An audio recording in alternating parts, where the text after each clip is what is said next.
Vous allez recruter un négociateur? Je vais essayer de vous aider en préparant cet entretien d'embauche, surtout si vous n'êtes pas négociateur vous-même.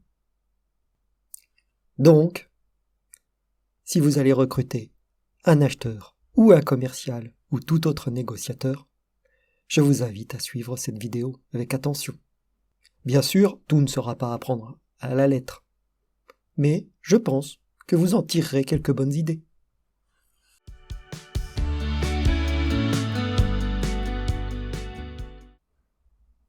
Dans tous les cas, je pense que c'est une erreur dans un processus de recrutement de ne faire appel qu'à des personnes issues de son propre secteur. Des personnes de secteurs différents apporteront un œil nouveau sur l'approche que vous pouvez avoir, à condition que le candidat soit capable de faire preuve d'une capacité à apprendre et à découvrir un nouveau marché. D'ailleurs, dans les grands groupes, ou dans les très grands groupes, on fait souvent tourner les portefeuilles des commerciaux et des acheteurs.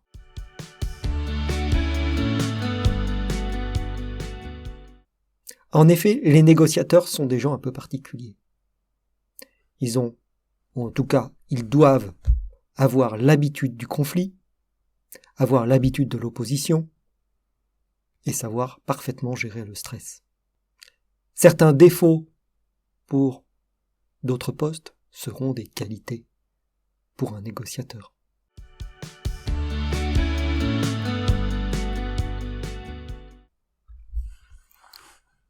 La première question que je pose dans mes entretiens d'embauche est généralement de définir le métier.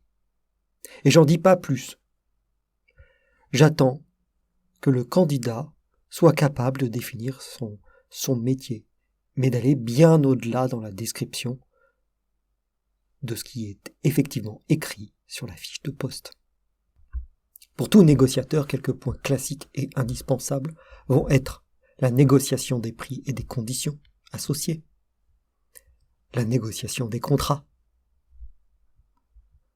la rédaction des contrats et des textes de commande ou devis pour un commercial, mais un négociateur ou un commercial de meilleur niveau devra y ajouter établir des relations commerciales de long terme, proposer ou récupérer des innovations à ses partenaires, être force de proposition pour toute solution technique, que ce soit l'acheteur en remontant des propositions des commerciaux vers ses équipes de R&D, ou que ce soit le commercial qui doit penser à proposer toute innovation à son client et pas seulement vendre les produits que potentiellement l'acheteur aurait pu demander.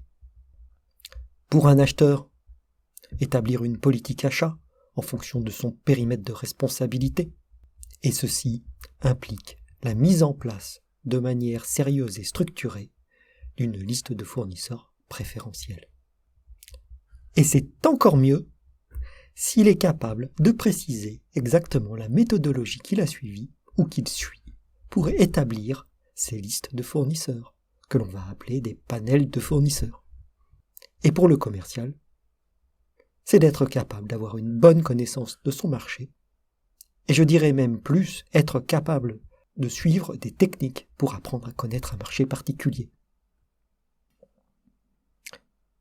Si la réponse de votre candidat est plus axée sur la relance des fournisseurs ou des clients, suivre des livraisons, obtenir des accusés de réception, ou établir des commandes ou des devis, attention, je pense que vous n'avez pas affaire au bon candidat. Ou, à contrario, vous avez affiché une offre d'acheteur ou de commercial, mais qu'en fait, les tâches proposées sont celles d'un approvisionneur ou assistant achat ou d'un assistant commercial. Cela ne veut absolument pas dire qu'un acheteur ou qu'un commercial, au cas par cas, ne doivent pas faire ces tâches. Pour un acheteur, par exemple, je conseille même très fortement qu'elle soit sous la responsabilité de l'acheteur dans le cadre de l'achat de prototypes.